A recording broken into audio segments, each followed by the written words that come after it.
Not much change from Saints practice compared to Wednesday's practice. The only difference on the injury report is Foster Moreau was upgraded to limited after he was a non-participant on Wednesday. Welcome back to The Dot, presented by Matt Bowers Auto Group. I'm Brett Kirchhoffer alongside Nick Underhill.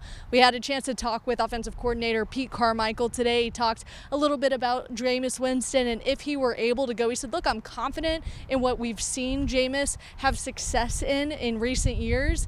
I just have to put him in those same positions for him to have success. Does it sound like this team can be effective if Jameis Winston is at quarterback against the Bucs? I think we're going to kind of have to find out. But look, I think their philosophy on offense just has to change a little bit regardless of who's at quarterback. I think there needs to be more quick game.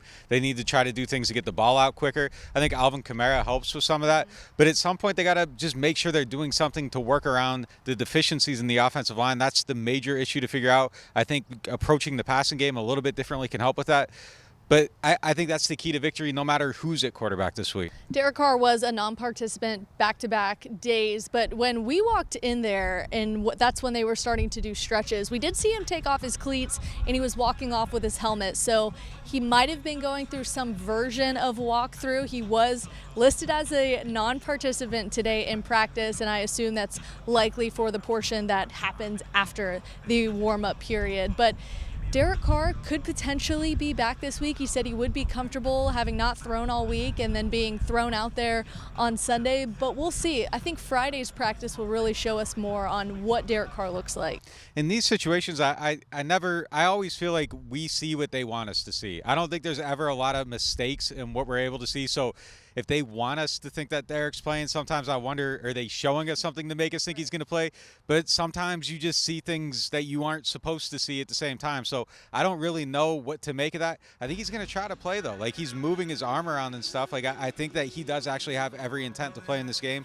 But I think the Saints need to be smart in this situation and just make sure, you know, if he's ready to go, cool, he's ready to go, but I wouldn't push it too much. I'd protect him from himself, and I think you got to protect your season by not being too aggressive with this situation. I think the Saints are going to be smart with safety Jordan Howden as well. He's a rookie who had a finger injury. He played through it after injuring it in practice 2 weeks ago. Sounds like he might have re-injured it in the game in Green Bay.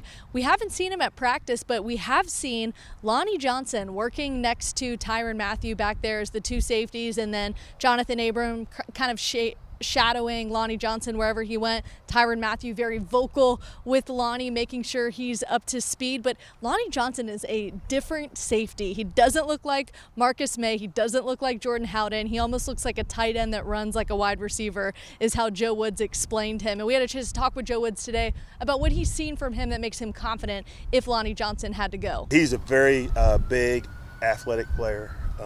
He's capable of playing multiple positions. He's a guy that you can go match up on a tight end, or you go play at safety. He came into the league as a corner. The guy with that size, he's extremely athletic.